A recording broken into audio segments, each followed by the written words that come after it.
Good morning. Welcome everybody to Starlighter Europe Season 12. We've got Europe playoff action today. We've got Cloud9 taking on Team Empire to start things off in a best of 3. I'm GoDz. Joining me for today's best of 3 is none other than Purge. How are you doing, Purge? Hey, I'm pretty good. How are you doing? I hope I jump. Can you hear me? Hello? Hello. I hope you can hear me. I cannot hear him. I can. I am talking.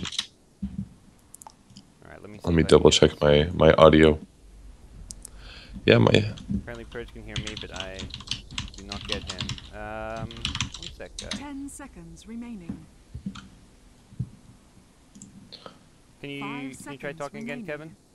Hello? Alright. Can you hear me? Got you. Perfect. Sorry about Alright, that. cool. We're back. Yeah, no problem. That was on my side. Don't worry about that. I had the wrong speaker thing on Skype, but Okay. No big deal. Today? I'm pretty good. It's a little early, but I'm ready to watch some Dota. I've watched a lot of Cloud9 games over the last month, so I'm excited to see them progress as well. I actually haven't seen an Empire game in a while, so I feel like I'm a big Empire noob, but I know Cloud9 pretty well. But then they're going to surprise me and pick Beastmaster. I know that EG's been picking Beastmaster recently, or at least they did with that one cheesy strat with the Morphling Beastmaster.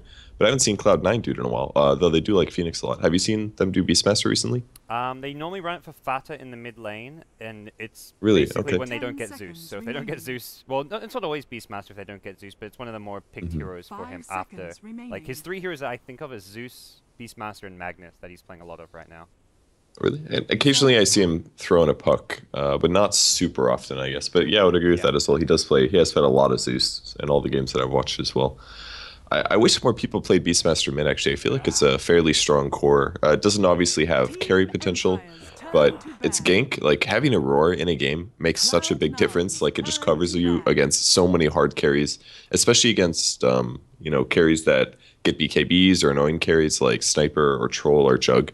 Just having an ulti that goes through Magic Community is really fantastic. And the other big thing that Cloud9 seem to really prioritize with their picks lately is vision control. Like they mentioned the Zeus where they throw out the ultimate quite a lot. They pick a lot of the Beastmaster. Night Stalker is now becoming a common ban because of the vision it gives. Yeah, Ninjas in Pajamas picks that a lot too. Support Night Stalker, I believe. And I've seen Big Daddy played. I mean, as long as you get your eggs pretty fast, it's really good. With that said, I'm a little surprised maybe more people aren't trying out Coddle. It's equivalent to Night Stalker Eggs just during the daytime. And I would argue that the Coddle Eggs does a lot more than the Night Stalker Eggs does in terms of more value other than just the vision, you know. If you compare Night Stalker Eggs to what it does to Coddle one, all it does is give you the vision, if I'm not mistaken. So the Coddle one's a lot better. It gives you the permanent ultimate. I guess the Night Stalker is good because he's that like tanky support where he kind of fits that Ogre Magi type roaming role where he can just go take fights around runes and just that's very true. Zone people out, whereas a Keeper of the Light you can't really do quite the same. Yeah, Coddle's more like farming, pushing, counter pushing, and decent team fighting. NS provides like a lot more support roaming in the early game. That's really true. So finally we're seeing Phantom Lancer getting banned. I feel like the hero's still really good. But I feel like he's finally to the point in the pro scene where he's pretty figured out, and people are using him to like max viability instead of like some hit or misses that they had due to item builds and skill builds and things like that. Okay. Well, we'll see what Empire look to get for the rest of their draft. They've got the Skyreth Zeus so far. Haven't really picked up any of their... I guess Zeus kind of is one of their kind of core heroes if you run him as a mid laner, but not their carry. But anything that kind of stands out to you as to what they want to kind of look to combo? They get the Bristleback for now, but... What kind of stands out to you for the Empire draft? Sky Zeus is the main one, obviously. Magic resistance reduction with a lot of burst damage is amazing. That's something that all the heroes on Cloud9 can't underestimate. Obviously, Sky is also a great combo to counter Phoenix because Phoenix is going to need to dive or egg if he gets in trouble. So if you can silence him, it usually results in a Phoenix dying, especially because Cloud9 usually runs support Phoenix on Big Daddy No Tail. Once in a while, Bone 7 will play the hero, but... if that hero isn't able to buy Yules or a Force Staff or some way to remove the silence or dodge the damage, then he's going to have a really tough time. So Phoenix is going to have to be really careful this game against Skywrath Mage, I think. Okay. With the Enigma pick, it looks like we may be seeing that offlane Phoenix, because it is normally No Tail who plays the jungle Enigma, so looks like it will be a Bone 7 Phoenix. Right now, their damage is pretty weak is the only problem. So Bristleback, I think, was a pretty smart pick here. And the hero usually buys a lot of attack speed as well, so he's decent against the egg. I feel. Um, yeah, I do have my mic on, so it should Okay. be good. Yeah, I think the drafts can go a couple different places. Rubik, a really good pick against the heroes. Enigma, especially. Obviously, you can very easily steal Black Hole. Even stealing Beastmaster Roar would be really fantastic as well. And if you did happen to get the egg, that'd be pretty cool as well. So I think this is a good Rubik game. They still haven't picked their carry unless they end up using Bristleback for it, and I think that's good that they're saving that for their last pick. That way they can hopefully have a little bit more synergy against the Cloud9 lineup. And just one of like Aloha Dance's best heroes as well, the Rubik. So 10 we'll see how seconds Empire can remaining. play around this. Interestingly, Empire have also been switching their draft around a bit. For a while it was 5 Yoki seconds drafting. It remaining. seems Aloha Dance is now the one Team drafting. So Empire's turn to ban. we'll see how things how this changes things as far as their drafts go. For the most part, it's pretty similar picks to what they normally run, with the Bristleback and the Rubik as kind of two of their kind of key heroes. Juggernaut gets picked up by Cloud9, so that's going to be your Eternal Turn to Envy ban. hero for the safe lane, leaving the last. Well, I assume leaving their support for last. Empire seems to think they still need a core hero because they're banning out the Shadow Fiend. Yeah, I mean, it could be a support Team Phoenix. It Empire's has turn been. to Yeah. Does No-Tail usually play 4, though? I'm not entirely sure. In most cases of No-Tail playing Phoenix, I always felt like they always had a second support with Misery playing it like a Lion. Is Lion still in the game?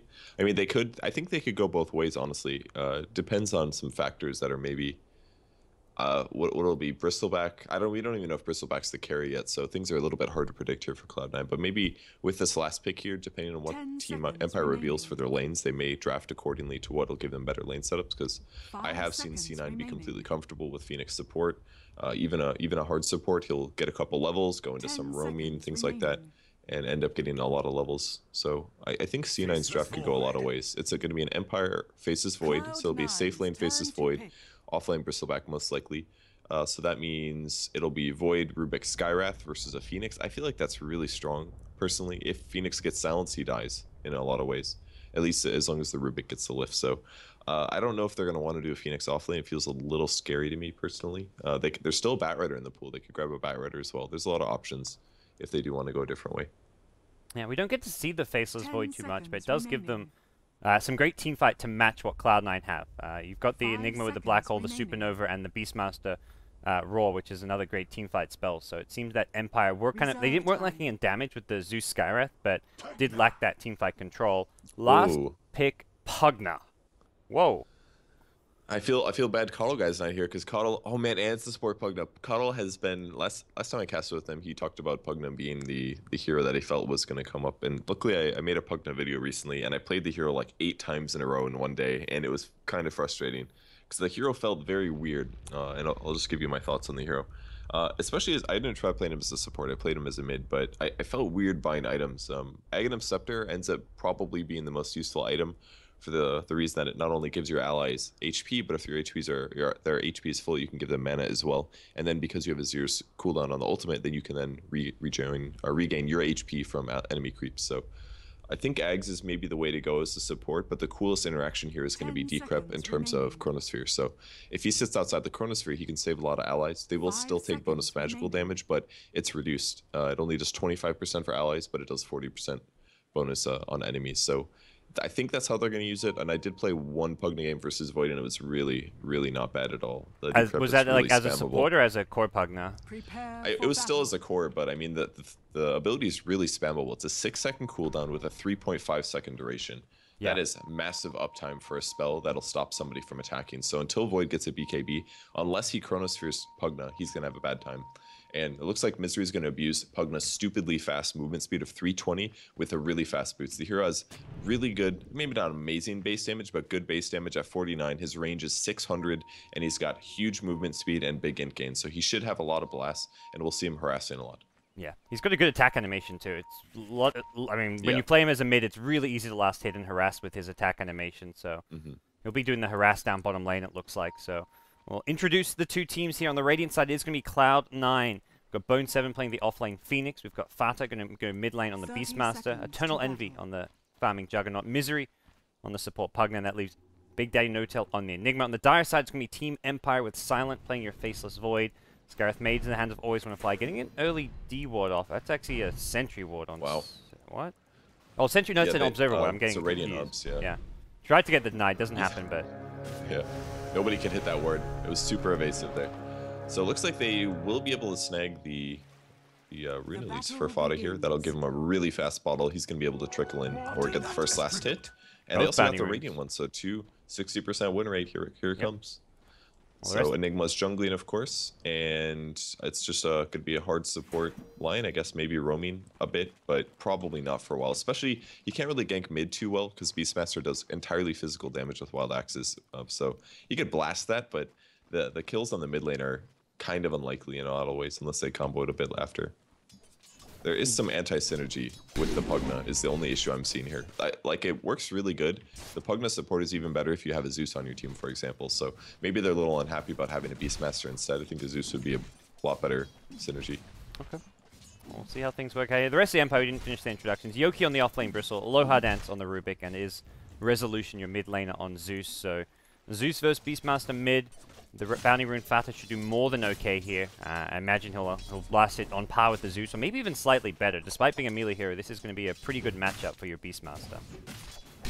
Yeah, I think he's a great mid hero, honestly. He farms really fast. The pig, you get it at level 1. It only slows by 10%, but that's a lot. It does attack speed as well, so attack speed slows really mess up your opponent's last hitting, and that can be really useful. So we'll see what skill build he goes. Yeah, he does go for the second level of Wild Boar. That way he gets the double duration, or the double slow on his boar, and then he can just use that to keep Zeus back, force him to use Chain Lightning to last hit, which is going to be overall way more mana, and in the long run should get him less last hits if he can't rely on some of his right clicks to get him. Yeah, Resolution already forced to start bottle crowing here. He's sent the, well, I guess both of them are bottle crowing, but seems that there's a lot more pressure onto the Zeus here, who's out of mana, can't really sustain himself too well in the lane. Looking at some of the other lanes, it's going to be the Phoenix, already getting level 2.5, close to level 3, so they haven't been prioritizing zoning him out with the tri-lane. The Rubik actually down bottom means Bone 7 has got a lot more XP out of this lane. Yeah, if they don't have a lift, they're not going to be able to kill him because it'll just be a silence with arcane bolts and some right clicks. Unless they get really lucky with bashes, there's virtually no way that they can kill Bone 7. So this is a really good advantage for him, but it also does give some extra levels to Bristleback than he would have gotten otherwise. Yeah. So Pugna going to be just doing some, or trying to do some stacks in the jungle, it looks like, in farm. Something that Pugna can do really well is use that Nether Blast to kind of get some kind of small and medium camps of farm. So a decent farming support as well, although right now his priority is probably more securing Envy's farm in the bottom lane, who is kind of struggling to get many last hits because of this dual lane. Yeah, I feel like the boots advantage that he got here isn't really doing a huge amount. Maybe he was expecting just a typical offlane, but I haven't quite seen the value of Pugna yet, and hopefully he does get better. First one on the top lane, that's going to be Phoenix going down. Apparently he did end up dying. Was he going for a kill? None of these guys are particularly low. I think he just got chain bashed or something. The GG bashes with a silence, and that was not a kill I was expecting to happen. Early morning here, as you said it before, so we'll... So what I was saying before about Pugna, one of the benefits of the hero now is that his Nether Ward scale is far superior than it did in the past. You can actually get away with just one skill point in here if you want to, because it does 1 out of 1.75 of the damage per mana. The only downside is the mana leak is much lower, but that's not really why people level the skill. So if you are playing support Pugna, you can just put a value point into Nether Ward, and it still has full attacks to destroy in same range. It's very different than it used to be. Yeah, with the range being the same at all levels, it is much better value. He goes for the decrep at level 2. Another thing, it's also good against the Bristleback, who's physical damage here. So if he's trying to chase you down with the Quill Sprays, so not just for the Faceless Void. We'll keep an eye on Bone 7. You don't want to miss him going down again. You can even argue for more Blade Fury levels because it is going to do magical damage, so and that would buff with the Decrepify. So they could use that offensively with the Jug if they want to go for that. We'll see what the plan's going to be there. So far, the second point in the Blade Dance comes out. Envy normally just prioritizes his farming efficiency, and it seems that that's going to remain the case here for now. Top lane, they've gone in again on Bone 7. He's already used the dive, and this could be another kill. Silent doesn't even need a bash, I don't think, with the boots. He just chases down Bone 7, and this one will catch. Always when the fly got low, but a second kill on your Phoenix. That's really tough too, because he invested in a magic stick rather than going for a fast boots because he wanted to try to get a kill. And that's one of the good things about offlane Phoenix is that you have really big kill potential. And at that time, Skyreth Mage is at 90 HP, and Silence as well is pretty low. But he wasn't able to secure the kill, and that puts him really far behind now. And with Void almost getting 6, he's got to really worry about dying. Void's only 500 gold away from Mask of Madness, so if he gets Chronosphere and Mask of Madness, Phoenix is going to die no matter what in the upcoming little ganks. But Bone 7 may try for a kill here. If he can grab Silent, this would be really big. He's not going to die for it, though. Yeah. Plays it safe. May even just go back to Fountain and give up the lane to Bone 7 a bit, which will get Bone 7 at least level 5, maybe even close to his level 6, but... We'll see Cloud9 kind of looking to stabilize things here early on. The Beastmaster's hit level 6, and Enigma's actually smoked up towards mid lane with a Black Hole, so if Zeus gets in range for a Roar, it's almost a definite kill on Resolution, so he's going to play very safe. They could turn this, I think, with a good hole. He's got Toon Malefice as well, much more than you usually see. Enigma's going to pop the smoke, though. Spots him on Skyrath, there's the slow, and that should be the disengage. Yeah. It was a TP mid lane from Skyrath Mage, but that was a smoke and a lot of time invested from Enigma going towards mid, so I think that's much better off for Empire, who... It's a Skyrath, it's not like he's missing out on farm. This is not a jungle farming hero. For the Enigma, he could have been doing a lot more elsewhere. This ward, I think, spotted him TPing to the bot lane as well, so I think they'll play pretty safe here. And they even have an Observer ward still that I think spotted Enigma, so all this rotation from Enigma was actually not very useful. They can pressure the tower, though. Here comes the decrep and the spin for the bonus damage. Will he get the Malefice? He will get the Malefice and a Midnight Pulse. That should be a death. Great gank, actually. And the 2 levels of Malefice actually paying off there. That extra stun duration makes a huge difference. And that's a dead Juggernaut. Big Zeus ulti. Even with the healing ward coming out, that's putting you level 6 on Zeus to good use here, and well, that's going to at least slow down this push quite a bit. The Juggernaut had the Bassi Ring, and Aloha Dance comes in with some illusions. He should be okay. He gets a lift on the Enigma, gets hit by Malefice, and taking quite a bit of damage here. Actually may go down again. The 2 points in Malefice doing some work, and Aloha Dance barely survives. So close. He wants to defend this tower, though, so he's going to salve up and linger around this bottom lane. I think they could have gotten that kill if Misery didn't blast there, because I'm sure he had an animation casting blast that he could have spent moving instead. Maybe one more auto attack would have gotten it. It's one of the downsides to Nether Blast. If you don't have a setup, you will miss it quite a few times, because the delay is actually pretty significant, 0.9 seconds. So that is one of the issues with the hero. It's really hard to kill chasing heroes. You have to get people that are committed or already stunned. By the way, getting reports that your Dota TV mic may still not be going into the game. Maybe just Really? it's sometimes buggy, so maybe you have to like turn it off and on. Okay, yeah, I did have enable open mic on. Maybe my ratio is just, my threshold is too high. That's probably it. I'll just turn it down a lot. Okay. Sorry about that, guys. Sounds good. Well, if it doesn't work for this game, we'll try to see what we can do for the next game. Sorry about those of you on Dota TV who can't hear my co-caster, but there's always the Twitch stream over at DotaStarlighter_EN. For now, though, Cloud9 down a couple of kills here, but farm-wise, they're keeping up. They've got the Enigma in the jungle compared to Empire, who have the kind of 2 laning supports, so things not looking too bad for them in that sense. And Jug hitting 6 here should allow him to pressure the tower, maybe go for an Omni Slash kill. I think the way Omni Slash works is it doesn't hit Bristle's back, is that correct? Do you know how that I do not works? know the mechanics on that one. I don't remember. We'll have to see. If it did go through the back or something like that, that'd be really strong. I feel like before Jug was super popular, that was one of the counters, but I don't remember exactly. No-Tail's gonna find Aloha Dance at the jungle. That's gonna burn him another 130 mana. That's pretty significant. I guess they do still get the tower, so it's not that big of a deal, but he does not have enough to do a full team fight here. Maybe one black hole. He's gonna be cliffed. No, not cliffed actually. Aloha Dance getting some cold feet there. Gonna run away now. Okay, bottom lane Cloud9 still looking to apply some pressure here. Jug coming back in, and gonna mention has the Omni Slash. Can pop the stick charges if a kill presents itself, but Bristleback not looking like a likely candidate for that. And Misery has opted to put a second level in the Nether Ward here, and I don't think this is a very good idea personally.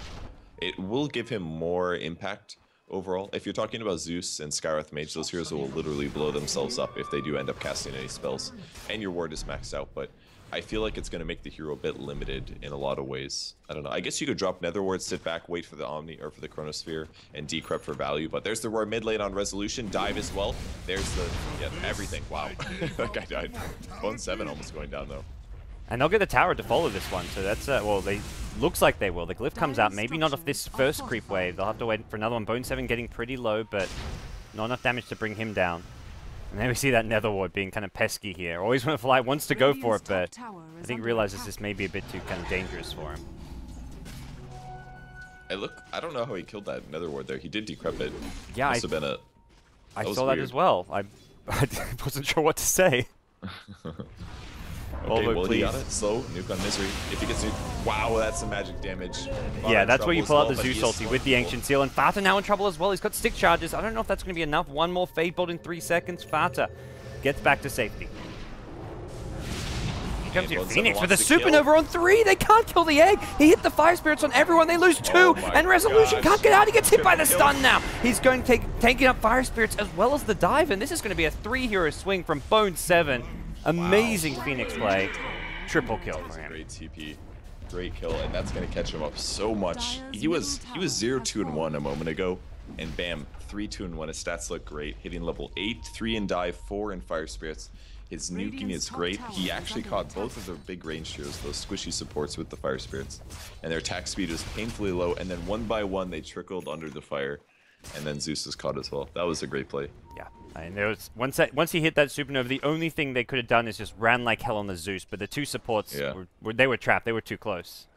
So It's hard. I mean, it's hard to know even as good players. You're like, can we get this egg? We have 3 heroes. He's completely by himself. This looks pretty good, but the early attack speed reduction in the early game is so important because everybody's bonus attack speed is so low. Low agility, especially on Skywrath Mage and Rubik. So the minus attack speed that Fire Spirit provides completely limits your chance to attack. The time to attack must be something like 2 seconds or something, and most people will cancel that or not be able to wait it out for the egg duration, and it gets the kill.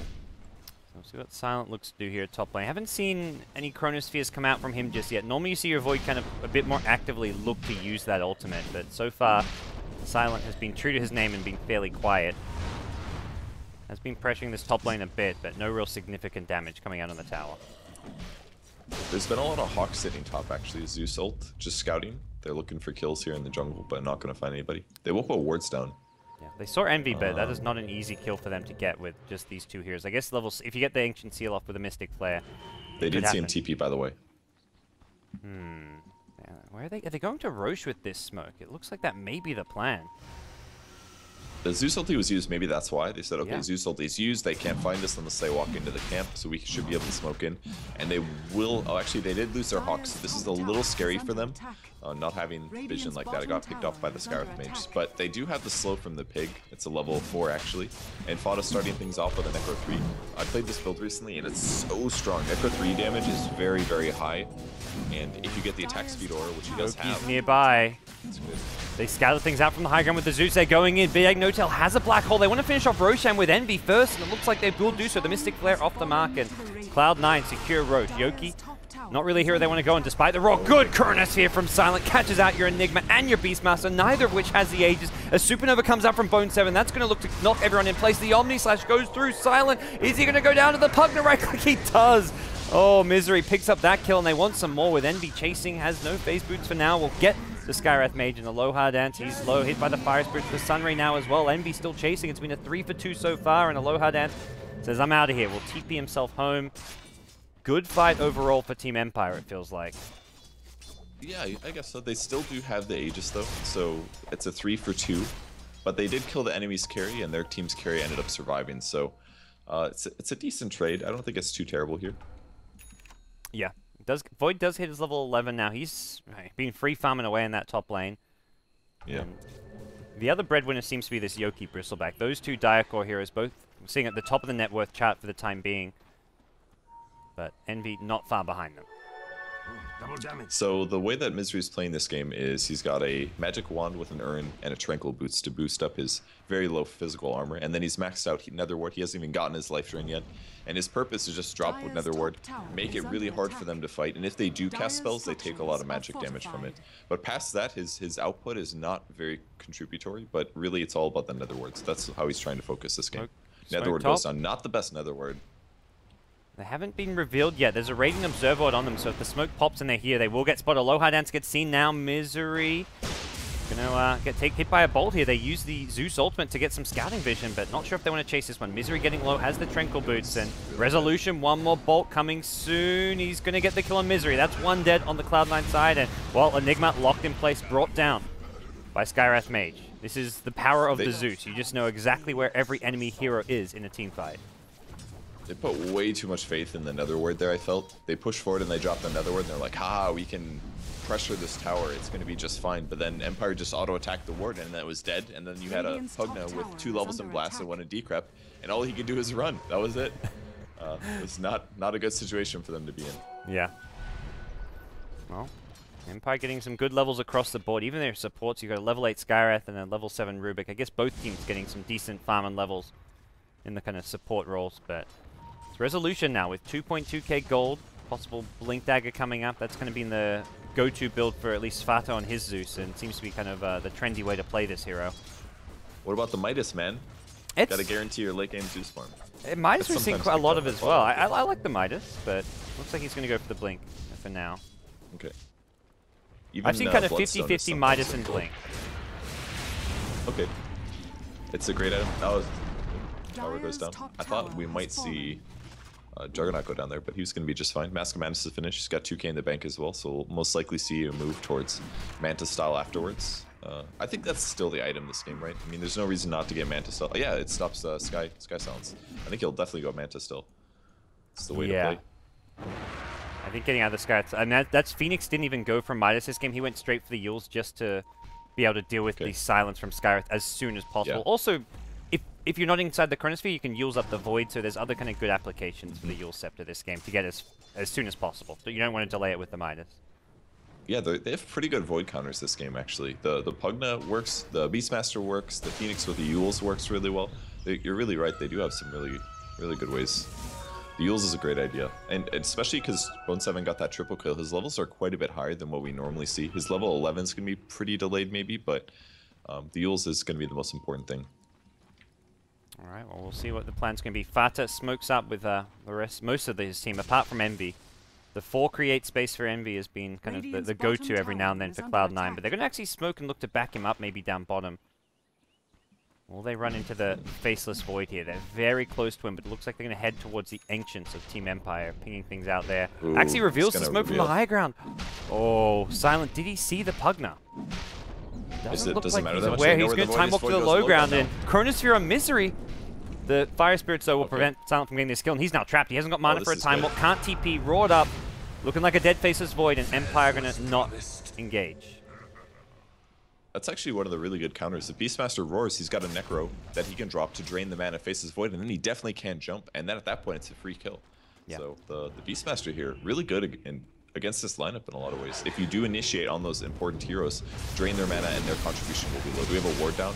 Not quite yet. 5 seconds left on that, but this tower is pretty much guaranteed as a result, I think. Okay, Misery, there we go, puts up the ward just to maybe deter some of this Zeus harass, and see this tier 2 tower continue to get chipped away at. Void doesn't really want to buy back. He doesn't have a Chronosphere anyways, so it's just going to be uncontested tier 2 tower. As Empire forced to give that one up. Yoki trying to make a counter push the mid lane a bit, but that's going to be just a straightforward TP defense from Fata. Alright, so mid will be defended. Necro 3 is finished on the Beastmaster. I'd like to see him maybe get a blink afterwards, but for now his Necro 3 is finished. He can D-ward with it, kill supports very easily, even zone people out. There's a lot of really good things about it. Outside of the, I would say, the Bristleback, I think he can kill even the cores. He can kill a Void or a Zeus if he catches them with a Roar. I completely agree. That's why will lose all his mana. Would be so good. So scout him out with the Hawk, and then blink right on top. Drain all their mana and they die. It just does so much damage with the aura. They attack so rapidly. And doing just that, he's got Hawk Vision in the enemy jungle. He's scouting out a lot of the Empire movements around the map. They're actually pinging out and making a beeline towards Silent here in the jungle. Will they be able to get off this Roar? Silent, he's been spotted from the high ground by the Hawk. The Roar is not going to come off. Misery's there on the high ground with a Decrep, as well the Nether Blast. There's your Zeus ultimate, and it looks like Silent with the Mask of Madness movements. We're going to use a defensive Chronosphere. Turns around onto Envy. Okay. They're going to get the kill on Envy. Nice play from your Void. And they'll get out without any casualties. That was a great play there. I didn't think he was going to bother. He had a Chronosphere to stay alive. Fought being chased now. He's in trouble. Roars. He's got a Necro 3 up, but I don't think he wants to waste it here. Yoki trying to chase, but no way to cancel the TP. Great kill on Envy, though. Aegis was gone as well. Looks like it's been gone for a while because Envy was 6-slotted. Yeah. And Rosh will be up now. soon. So possibly next Roshan, something Empire will keep better tabs of. They have some capabilities of taking Rosh themselves with the Bristleback as well as the Void offering some damage output. Cloud9 though making their move towards the top lane to defend. They've got Envy back up in 5 seconds, so it should be possible for them to defend this as 5. And a level 2 Supernova on Phoenix. Okay. And again, Empire's cores are not the most mobile here. Zeus especially won't be doing that much right-clicking, and the supports with the Rubik and the Sky, I believe that they can't really do whatever they want in these fights, I feel, because there's so many tanky heroes that do big physical damage on C9 with Jug. Even Beastmaster does quite a bit. So I feel like the egg is a huge problem here for Empire this game. Chronosphere as well. If Chronosphere goes down and the egg is on the other side of it, that's even another physical block that Empire has to get through to try to kill the egg. So I feel like if Bone 7 plays really well here, it's going to be an easily one-team fight here for C9. And even just mention, like even the nuke damage of your Zeus Scarith made have to be so cautious of the Pugna Ward. See Yoki forced to BKB TP out. They lose Juggernaut on the way out though. The Bristleback was the hero they went on, but Jug ended up dying to the nuke damage of the Skywrath Mage, and Misery going to Decrep Blast, always on the fly. It looks like Skywrath likely to go down, and the Necrobook still chasing Aloha Dance. He's going to take some right-click damage from those, but without the Boris slow. It doesn't look like it's a kill. Instead, they're going to go for the Tier 2 tower mid. Here comes from behind your Void, though. Time walks in. Chronosphere is there. Where's your Roar? It's not up. It's on cooldown. Silent. Going on Misery first. They're going to take out the Pugna Ward. Now they can start throwing some more nukes. As Bristleback goes onto the high ground on a Big Daddy No-Tail. He's got 5 TP scrolls. Can he use one of them? It looks like he's going to turn and look to fight. There's your Supernova. Is he going for the black hole? Doesn't look like he does, just in time to save his own life, but 1 or 2 more Quill Sprays, and this could be a dead Enigma. Pops the mech now. Yoki gonna go down.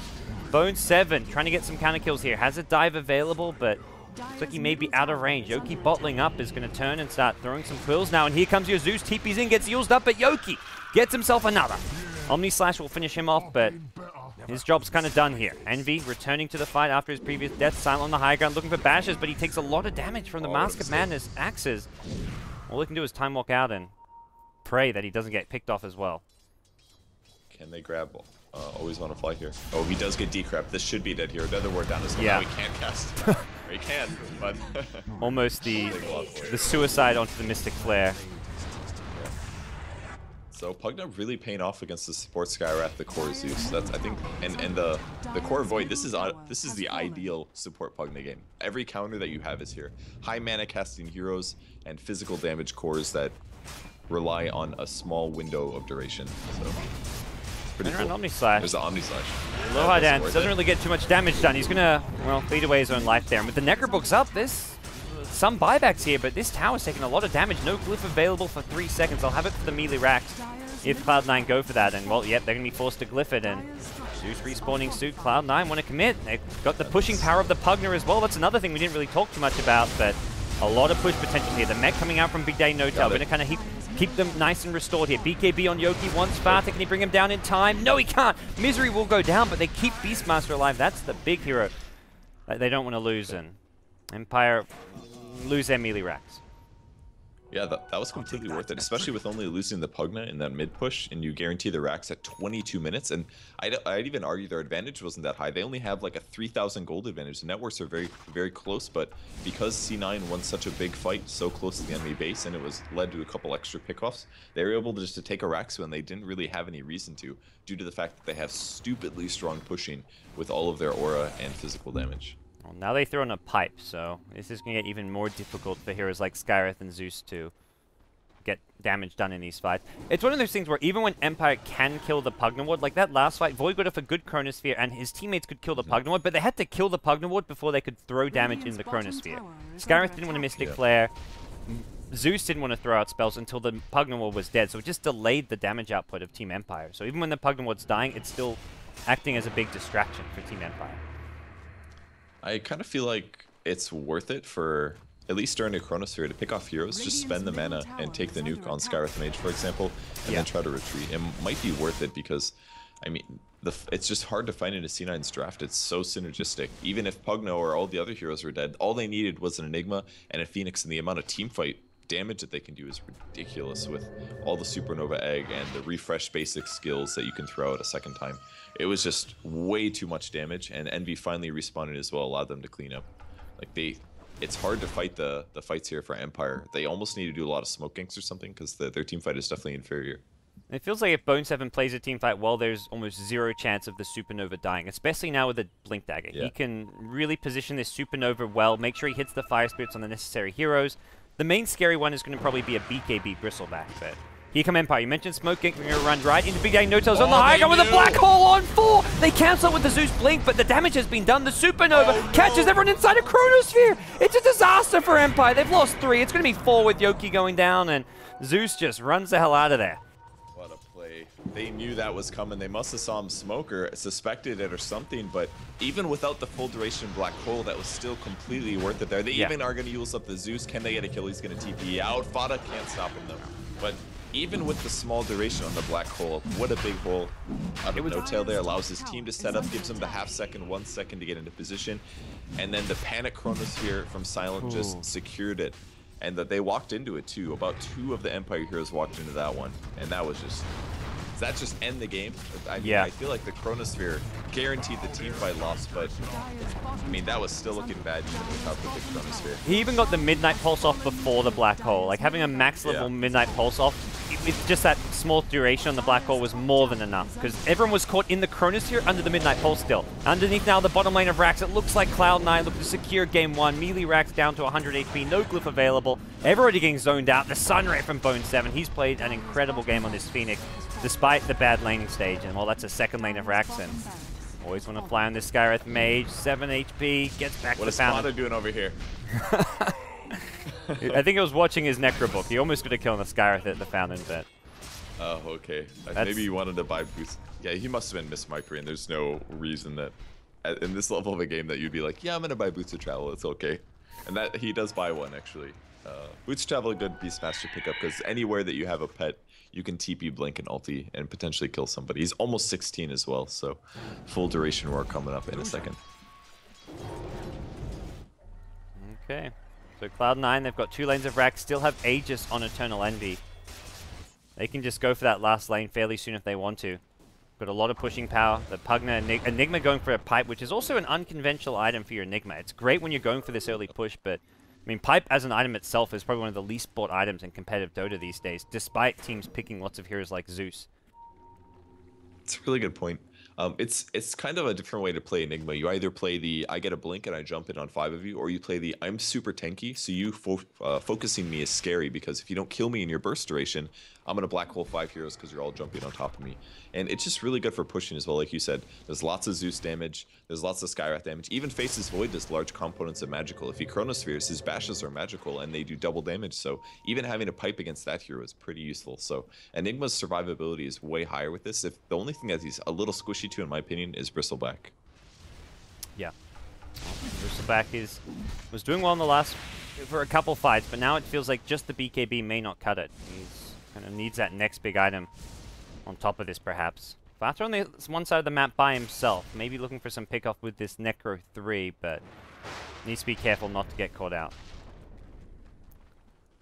We'll be able to join up with his team at top. So okay, though. Even if he dies, I mean, it's going to be really hard to throw this game in any way, especially with the heroes they have. Their draft is just so strong at pushing.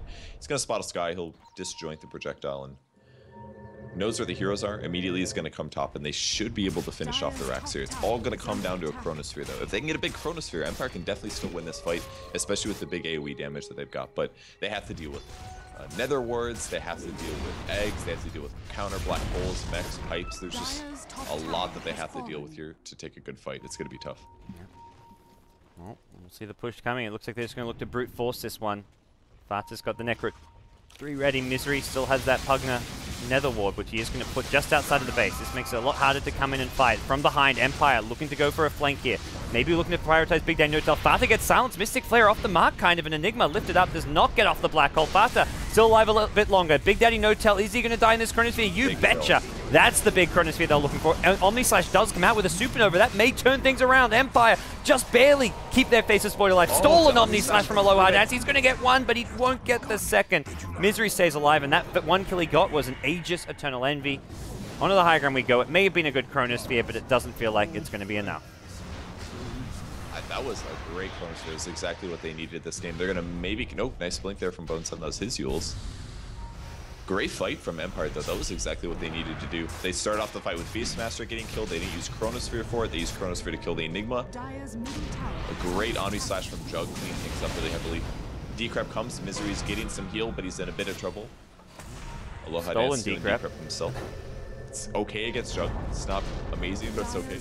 Actually, if they can decrypt Agent Seal, that's a kill. That's a kill. With Zeus Bolt. I think that one-shots anybody here in the game, more or less. Yeah, if you can combo that with your nuke damage, that is pretty damn nice. Well, Cloud9 going to... This is the thing. Their two heroes who just died and respawned have boots of travel. They don't even have to walk back. They just TP up here, and suddenly you're pushing with Chronosphere on cooldown for 25 more seconds. Glyph is available, is the good news for Empire, but the bad news is 5 heroes knocking at their door. It's actually a really cool reason to justify the boots of travel. I was a little curious why Big Daddy grabbed it. I was like, all right, I buy boots of travel because it looks nice, but is it really better? In a lot of cases, it's not. Yoki taking some damage. The ward's going to go down. They can fight as much as they want right now. Zeus ulti drops. Pipe is popped and almost no damage coming out. In fact, Juggernaut Illusion's going to get a kill on an Illusion here. Oh. On a hero. Almost got the Sky. Poor Skywrath. And now, with the Necro 3 available, there's a Blink Roll from Fata. He may just go in fairly soon. There we go. He's going to Blink Roll Yoki, burn his mana down with the Necro Books. I don't even know if they care about killing him, but here's your Chronosphere. Just came up. Envy's the target. And Envy going to go down. No buyback from him. Misery gets a decrypt off just on himself. And there's your Enigma Black Hole. Catches out just one stolen Supernova from Team Empire. They don't get the Black Hole still, but still a big steal with the Supernova. And Rubik gonna, well, force some heroes back, but he's lost 2 teammates. Now your buyback comes out on Eternal Envy. He's making a run back towards the top lane. They want to end this game. Get this last lane of Rax. He bought the Skadi on the way out as well. He's going to turn and life drain. Aloha Dance doesn't get the kill, and he's going to pay for this one with his life. There's your Omni Slash from Envy. Going through the creep wave for the most part. Just catches out one, which is your Resolution Zeus. And Yoki just trying to draw heroes away from this top lane. Try and keep the Rax alive. BKB is popped, but he's being body blocked. He's being locked down by the Skadi slow of the Jug, and that's a dead Bristleback. And looking like it's just a matter of time before the GG comes out. Blink comes forward, Yules as well. They're chasing Axes, come through in Resolution. A couple right clicks under the Midnight Pulse, and that's a dead hero. Maybe even Aloha Dance is gonna die. No more slows here, and they don't need to bother. Game is over. Final Rax will fall with 3 dead heroes and no Chronosphere. And really well played by C9. Great synergy, well executed. So much synergy, great team fight. I think they played this game fantastic. Their team is really coming together cohesively as a unit. Yeah, they just seem to be very just clear in what their objectives are at any time in the game. And even when like I remember the Enigma came mid for a smoke cake, it didn't work. He just immediately TP's bottom and then just pushes down the T1 tower. It gets a kill. So they always seem to have a backup plan. Their team fight worked so nicely with the Phoenix Enigma this game. Everything just fit together perfectly. Yeah, their early game was great. That they maybe lacked a little bit in range disables, but if you have Roar, that's usually enough in a lot of cases, and their physical damage was so high, they just won team fights, took buildings, and capitalized on all of Empire's mistakes, and especially team fight mistakes. How did you feel about the support Pugna? How much of a part did he play in this win? I feel like it was great this game, but it's mostly due to the draft, I feel. I think his skill build was fine based on the circumstances because it was a Skywrath mage, huge mana cost, Rubik, moderate mana cost, Zeus, high mana cost, and counters the Faceless Void as well as the Bristle because they're only physical damage heroes. I feel like against this lineup, it was a perfect pick, but I'm going to say support Pugna, entirely situational, not viable for any draft, just a very situationally drafted pick. I think it did great this game, and Misery played it well as well. Okay, well that's game 1 of a best of 3, guys. You're listening to my co-caster Purge as well as myself, GoDz. We're going to take a break. When we come back, we've got game 2 of this best of 3 between Cloud9 and Empire. Starlighter Season 12 Europe continues after this.